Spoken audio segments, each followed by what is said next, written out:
Hello students, welcome to Pharmacy Notes by US. Today we discuss size separation part 2. So let's start.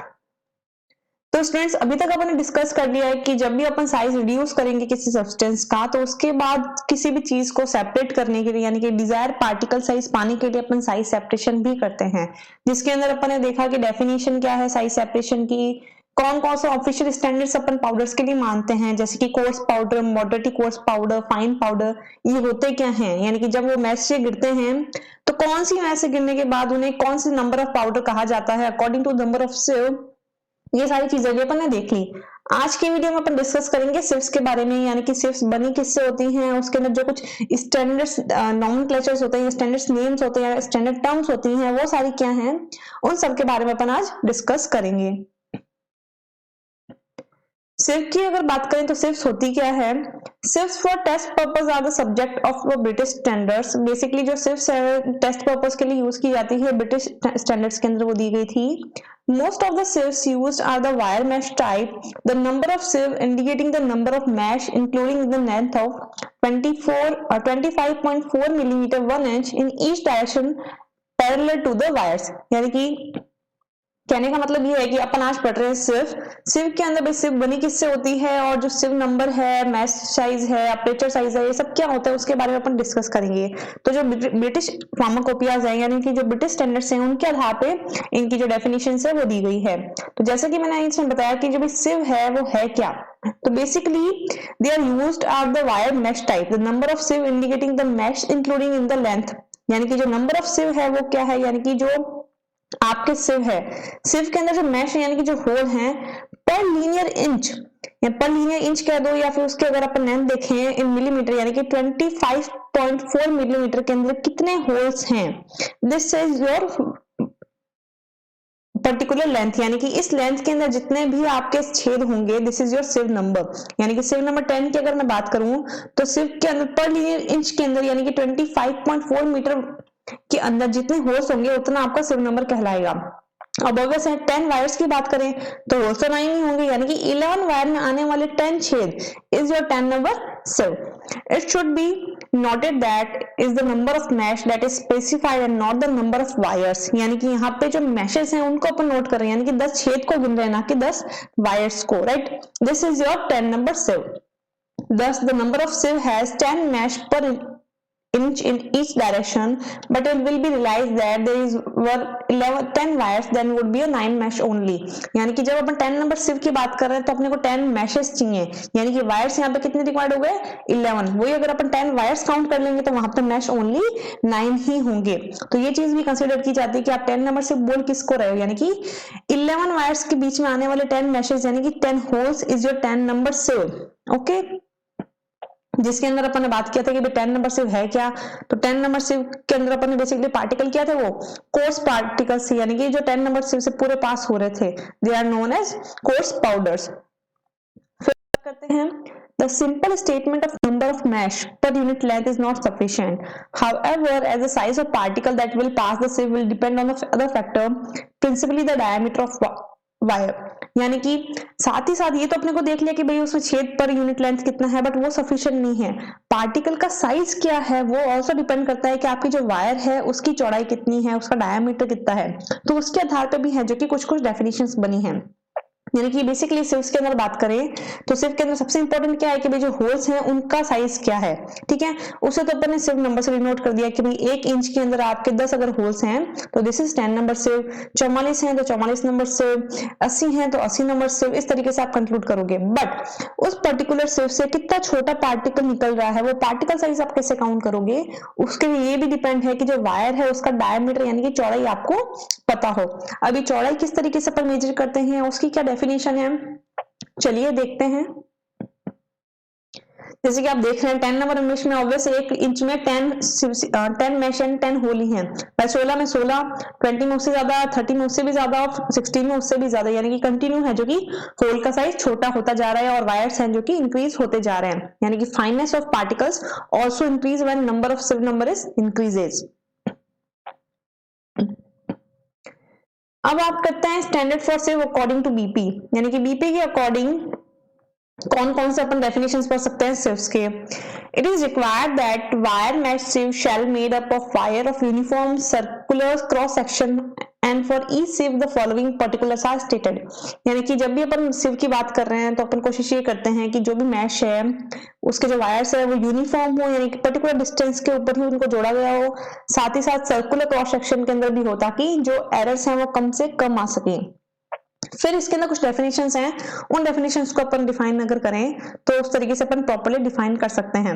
सबसे पहले अगर बात करें सिव number की, कि सिव नंबर क्या है, तो जैसे कि मैंने आपको बताया कि the number of meshes in length of 25.4 millimetre कह दो, या 2.5 सेंटीमीटर कह दो, या फिर 1 इंच कह दो, in each direction parallel to the wires. यानी कि नंबर ऑफ वैश की अगर बात करें तो नंबर ऑफ वैश यानी कि बेसिकली नंबर ऑफ होल्स, ठीक है, इन 1 इंच जितने हो गए वो आपके सिव नंबर है। अगर जैसे कि यहाँ पे 10 ओपनिंग्स है, ओके, 1 इंच में, यानी कि ये आपके सिव नंबर 10 है। तो smaller sieve are number according to the number of opening per inch, यानी कि जितनी ज्यादा ओपनिंग होगी उसके हिसाब से अपन उस सिव को है जो कि डिस्ट्रीब्यूट करेंगे। जैसे कि 10 नंबर सिव है, 10 नंबर सिव में 1 इंच के अंदर इसमें 10 होल्स हैं, यानी कि 10 मैशेस हैं, so this is known as 10 number sieve. फिर बात करते हैं नॉमिनल अपर्चर साइज। अब ये तो अपने देख लिया कि भी 10 होल है 1 इंच में, बट ये इतना इसमें छेद है ताकि कितना बड़ा पार्टिकल इसमें से निकल सकता है वो भी अपने को पता होना चाहिए। तो this is known as aperture size. जैसे कि it is the distance between the wires so that it represent the length of the side of the square aperture. यानी कि अगर आप इस पर्टिकुलर होल को देखो तो स्क्वायर अपर्चर है, इस पर्टिकुलर डिस्टेंस कितनी है एक वायर से दूसरे वायर की, ये अगर अपने को पता चल जाए तो अपन ये भी एस्टिमेट कर सकते हैं कि इससे निकलने वाले पार्टिकल की साइज कितनी होगी। तो this is known as nominal aperture, यानी कि पर्टिकुलर जो एक मैश है उसकी जो चारों वायर्स हैं उनके बीच में कितनी दूरी है, कितनी लेंथ है, this is your nominal aperture size. अगर इस तरीके से अपन वायर को देखें तो यहाँ पे क्या है आपका aperture size is this one. Next अगर देखें nominal diameter of the wire, यानी कि डायमीटर ऑफ वायर भी ऑब्वियस जाना जरूरी है। जितना पतला होगा पार्टिकल अगेन अपन उतने बड़े उसमें से पास करने के लिए भी कैपेबल हैं, वरना अगेन अगर आप ये कह दो कि भाई 10 होल होने चाहिए तो 10 होल्स तो पतले वायर वाले में भी हो सकते हैं और थिक वायर में भी हो सकते हैं, बट अगेन वहां पे वेरी करेगा कि आपका पार्टिकल साइज है जो कि कितना निकल रहा है। मे भी पॉसिबल है कि एक में बहुत ज्यादा थिक है आपका वायर तो पार्टिकल का साइज यही है, और एक में बहुत फाइन है तो हो सकता है कि पार्टिकल्स का साइज ये रहे। तो जो डायमीटर ऑफ वायर है वो भी जानना बहुत जरूरी है। This dimension and the number of mesh form the basic standard of the sieve। obvious है कि जो number of mesh है आपके sieve में, number of छेद हैं वो आपके sieve को बनाते हैं, but the wire diameter has been selected to give a suitable aperture size। साथ ही साथ आपको कितना पार्टिकल उसमें से डिजायर है निकालना, इसके लिए ये देखा जाता है कि आपका जो वायर का डायमीटर है वो कितना होना चाहिए, but also to have sufficient strength to avoid distortion. साथ ही साथ इतनी उसमें एक स्ट्रेंथ भी दी जाती है, थिकनेस भी दी जाती है कि उसके ऊपर जब कोई फ्रिक्शन किया जाए, पार्टिकल्स को डाला जाए तो उन सब चीजों से भी वो अपने आप को बचा सके, यानी कि कोई भी डिस्टॉर्शन है तो उसको अवॉइड कर सके, चाहे वो फोर्स हो या कोई दूसरे फैक्टर्स हो। यानी कि डायमीटर को ये देखा जाता है कि इतना पतला भी है कि डिजायर पार्टिकल साइज भी मिले, बट उतनी स्ट्रेंथ भी है कि कोई दूसरे उसके अंदर कोई प्रॉब्लम्स आए स्ट्रेंथ के अकॉर्डिंग तो वो उसको मेंटेन भी कर पाए। जैसे कि अगर इस डायग्राम में देखें ये आपके सिव हैं और this is a mesh and this is your aperture size. तो W की अगर बात करें तो ऑब्वियस है the distance between two wires is your aperture size, while D is equal to wire diameter, diameter जो आपके वायर का है वो, and P is equal to pitch, यानी कि सिस्टम की आपके पिच कितनी है, right. Then approximate screening area, यानी कि कैसे पता लगाएं कि आपका जो सिव है, सिव में से एक पर्टिकुलर में से किस पार्टिकल साइज का किस रेंज का पार्टिकल है जो कि निकल रहा है। This standard express the area of mesh as a percent of the total area of sieve। यानी कि बेसिकली जो अप्रोक्सीमेट स्क्रीनिंग एरिया है अपने को ये बताता है कि आपका जो सिव है उसे particular total percent of content है जो कि कितना निकल सकता है, यानी कि basically the standard express the area of mesh as a percent of total area of the sieve. यानी कि ऑब्वियसली कुछ कंटेंट आपके वायर का होगा और कुछ कंटेंट आपके मैश का होगा, तो मैश कितनी है और वायर कितना है, वायर आपका कितना ऑक्यूपाई कर रहा है और कितना कंटेंट है जो कि वो होल्स आपके सिस्टम में से पास होने के लिए दे रहे हैं, ये भी देखा जाता है। यानी कि वायर्स की थिकनेस इतनी नहीं होनी चाहिए कि वो आपकी मैश को या सिव को ज्यादा कवर कर ले।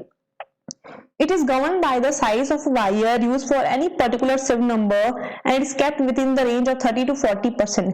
यानी कि बेसिकली ये देखा जाता है कि जो भी आप सिव यूज कर रहे हो और उसमें जो वायर यूज कर रहे हो, तो उसमें जो वायर है वो 30 से 40% ही ऑक्यूपाई करे, 60 to 70% है जो कि आपके मैश हो यानी कि होल हो, ताकि ज्यादा से ज्यादा रिजल्टेंट आपको सेपरेशन मिल सके। This gives suitable strength to the sieve but leaves adequate area of mesh since they are obviously the useful area of the sieve। यानी कि इतना परसेंट देने से ये भी फायदा होगा कि आपका जो सिस्टम है उसमें एक पर्टिकुलर स्ट्रेंथ रहेगी वायर्स के कारण, वो स्टेबल रहेगा, बट इतना स्पेस देने का रिक्वायरमेंट ये भी रहा कि ऑब्वियस है कि आपका रीजन क्या है, आपको साइज सेपरेट करना है, और साइज सेपरेशन किससे होगा, उन मैशेस से होगा, उन होल्स से होगा। तो होल्स अगर ज्यादा होंगे तो आप एडिक्वेट एरिया पे साइज सेपरेशन भी कर सको। यानी कि बेसिकली जब भी स्क्रीनिंग के लिए देखा जाएगा कि भाई वो कितना सिस्टम को पास कर सकता है, तो इतने वायर हों कि स्ट्रेंथ भी प्रोवाइड हो जाए और इतने मैशेस हों कि आपका एडिक्वेट स्क्रीनिंग भी हो। ये दोनों ही पैरामीटर्स के अंदर देखे जाते हैं।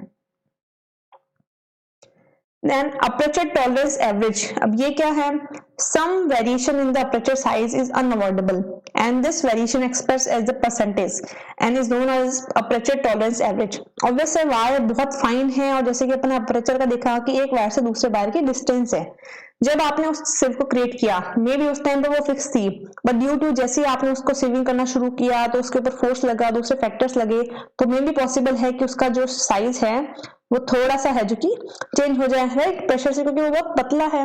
तो कितना पॉसिबल है उसके अंदर अनअवॉइडेबल चेंज, यानी कुछ तो चेंज उसके अंदर होगा, बट कितना चेंज पॉसिबल है कि उसमें एरर ना आए, this is known as aperture tolerance average.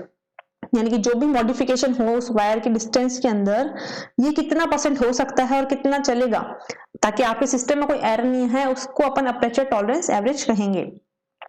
The term tolerance is used in engineering practice to mean the limits within which a particular quantity or dimension can be allowed to vary and still be acceptable for the purpose for which is required। यानी कि basically tolerance word तब use किया जाता है जब अपने को पता है कि कोई भी चीज है या कोई क्वांटिटी है, क्वालिटी है, डायमेंशन है, उसमें कुछ चेंजेस आएंगे, बट उस चेंज होने के बाद भी अपन जिस चीज के लिए उसको यूज कर रहे थे उसके लिए आज भी उसको अपन एक्सेप्ट कर सकते हैं, यूज कर सकते हैं। यानी कि द चेंजेस आर एडवाइजेबल या विद चेंजेस आर एक्सेप्टेबल, यानी कि वो चेंज है जो कि एक्सेप्ट किए जा सकते हैं।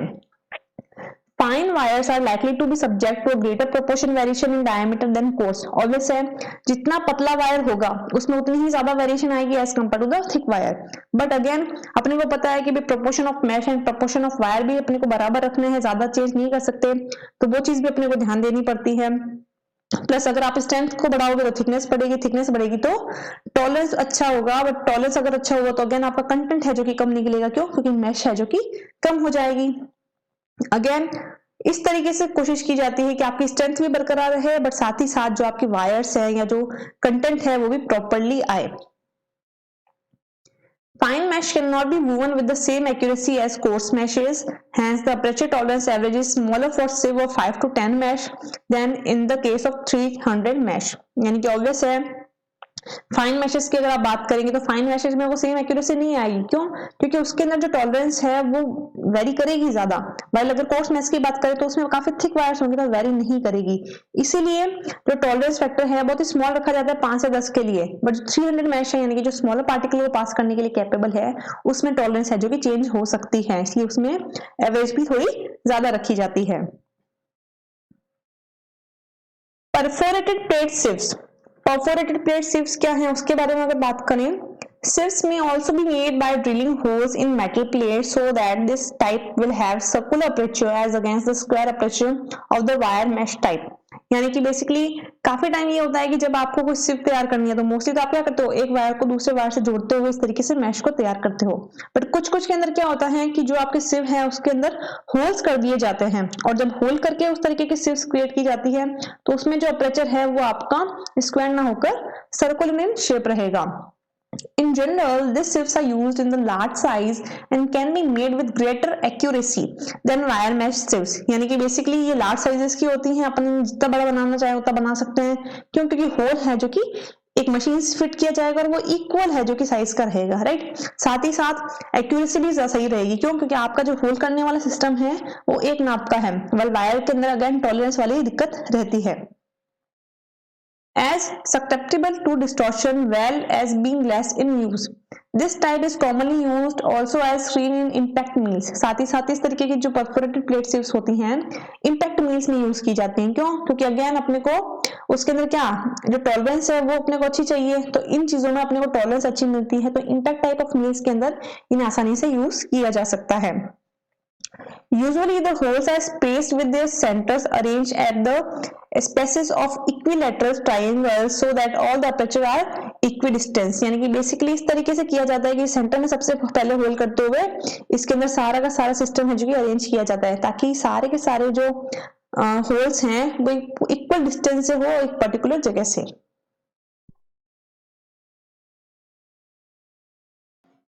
फिर बात करते हैं मटेरियल यूज्ड फॉर सिव। यानी कि ये तो अपन ने देख लिया कि भाई जो सिव है वो है क्या, अपन किस तरीके से सिव नंबर नोट करते हैं, सिव अपर्चर साइज क्या होता है, टॉलरेंस फैक्टर क्या होता है, ये सारे सिव के बारे में देख लिए। बट अब ये अपन देखते हैं कि जो सिव है वो बनी हुई किससे होती है। तो ऑब्वियस डिफरेंट डिफरेंट मेटल्स आते हैं, नॉन मेटल्स आते हैं, सिव्स को उनसे बनाया जाता है। उनके एडवांटेजेस क्या हैं, डिसएडवांटेजेस क्या हैं, वो सारा का सारा अपन देखेंगे। तो सबसे पहले the wire should be uniform circular cross section. यानी कि ऑब्वियस जब भी आप सिर्फ बना रहे हैं कोई मेटेरियल यूज करते हुए तो आप कोशिश ये करते हैं कि जो भी आप वायर्स ले रहे हैं वो यूनिफॉर्म इन साइज हो, सर्कुलर हो, क्रॉस सेक्शन हो। The material should have suitable strength to avoid distortion. साथ ही साथ जो भी आप मटेरियल यूज कर रहे हो उसके अंदर इतनी स्ट्रेंथ हो कि कोई भी डिस्टॉर्शन वो अवॉइड कर सके। डिस्टॉर्शन यानी कि बेसिकली जो अप्रेसर साइज में किसी प्रेशर से जो डिफरेंस आता है, यानी कि जो टॉलरेंस चेंज होती है, वो सारी चीजें भी अवॉइडेबल रहे, उसके अंदर इतनी स्ट्रेंथ हो। Be resistance to corrosion by any substance that may be shifted. साथ ही साथ जो भी स्क्रीन किया जा रहा है, सपोज कोई वो सॉफ्ट मटेरियल हो या कोई मॉइस्चर कंटेनिंग मटेरियल हो, तो उससे वो अपने आप को कोरोइड ना होने दे, यानी कि उसके अंदर जो भी कोरोजन हो रहा है, जो भी जंग लग रहा है, वो प्रिवेंट कर सके। इस तरीके के मटेरियल को है जो कि यूज किया जाता है मोस्टली सिव्स के अंदर। बात करें कि कौन कौन से अपन मेटल्स यूज कर सकते हैं, कौन कौन सी चीजें अपन यूज कर सकते हैं, तो ये दो तरीके से कैटेगराइज किया गया है। एक किया गया है मेटल में और दूसरा किया गया है नॉन मेटल में। मेटल में कौन कौन से मेटल्स हैं जो कि अपन सिव्स के अंदर वायर्स के रूप में यूज कर सकते हैं। तो सबसे पहले ऑब्वियस है it is iron wire. Iron wire का सबसे बड़ा एडवांटेज ये है कि भाई ये चीप है, बहुत सस्ते रूप में मिल जाता है। बट डिसएडवांटेज क्या है कि रस्टिंग, जंग आसानी से लगता है। साथ ही साथ जब आप इसे सिव करोगे और इस वायर से है जो कि आपकी मैशेस बनी हुई होंगी, तो इसका जो कंटेंट है वो आपके कंटेंट में आने की कोशिश करेगा, तो कंटामिनेशन के चांसेस भी बढ़ जाते हैं।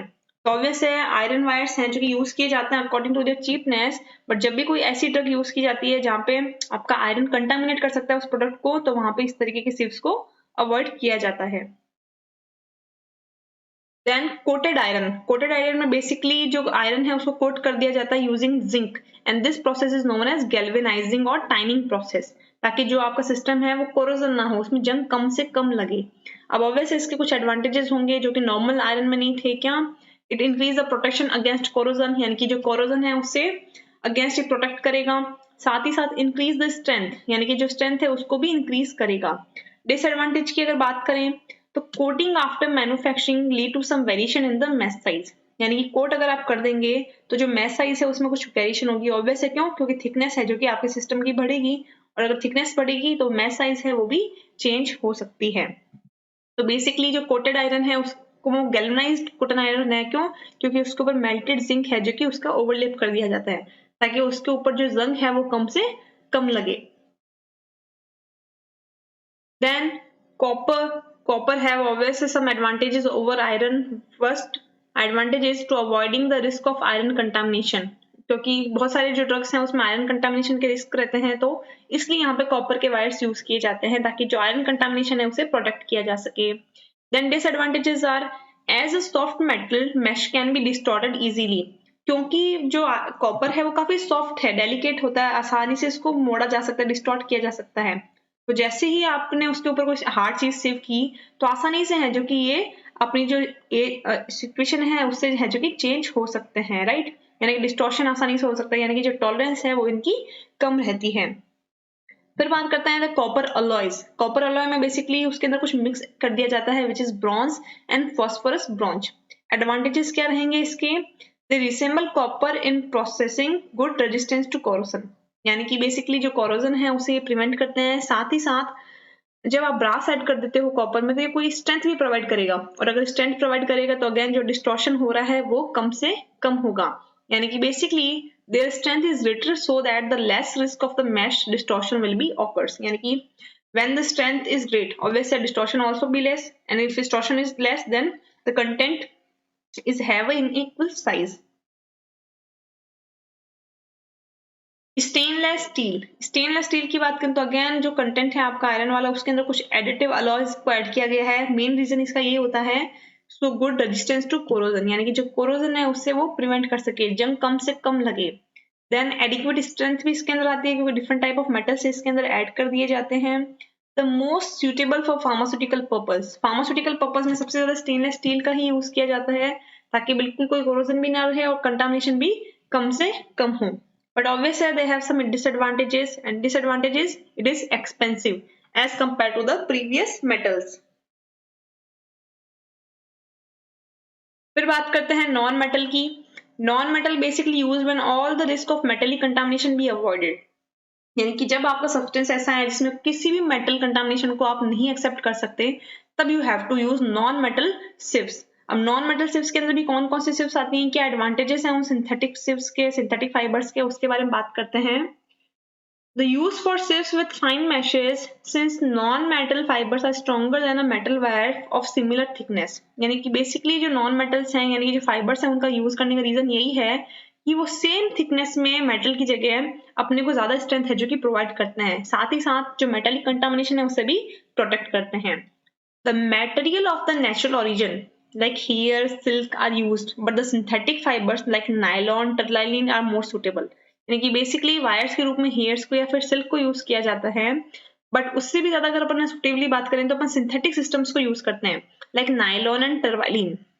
नाइलॉन बेसिकली ये जो सिंथेटिक पॉलीमर्स फाइबर्स होते हैं वो होते हैं, एंड वाइल टरवाइलिन की अगर मैं बात करूं तो इथाइलिन ग्लाइकोल एंड टरफाइलैक्टिक एसिड की कॉम्बिनेशन से बनाई जाती है विच इज नोन एज टरलाइलिन और डेक्रोल। बेसिकली ये पेट्रोलियम प्रोडक्ट रहता है, इसके थ्रू है जो कि आपको नॉन मेटलिक जो वायर्स हैं वो आप बना सकते हैं। Obviously they have some disadvantages over the metals which have the more strength and resistance to corrosion. Obviously इनमें जंग नहीं लगता, साथ ही साथ इनमें स्ट्रेंथ भी बहुत अच्छी रहती है। Then they can be extruded in all diameters, so enabling of sieve to be a wide variety of sieve to be made. साथ ही साथ ये इतने फाइन भी हो सकते हैं और इतने थिक भी बनाए जा सकते हैं ताकि अपने को जो भी डिजायरेबल डायमीटर है वो अपन ले सकते हैं। तो अगर डिजायरेबल डायमीटर अपना रहेगा तो अपन वैरायटी ऑफ सिव्स को भी क्रिएट कर सकते हैं। तो स्टूडेंट्स आज अपन इतना ही पढ़ेंगे। I hope you understand and enjoy. Next class में अपन नेक्स्ट चीज को डिस्कस करेंगे। I hope you understand and enjoy the video. Please like, share and subscribe, and don't forget to press the bell icon. Thank you.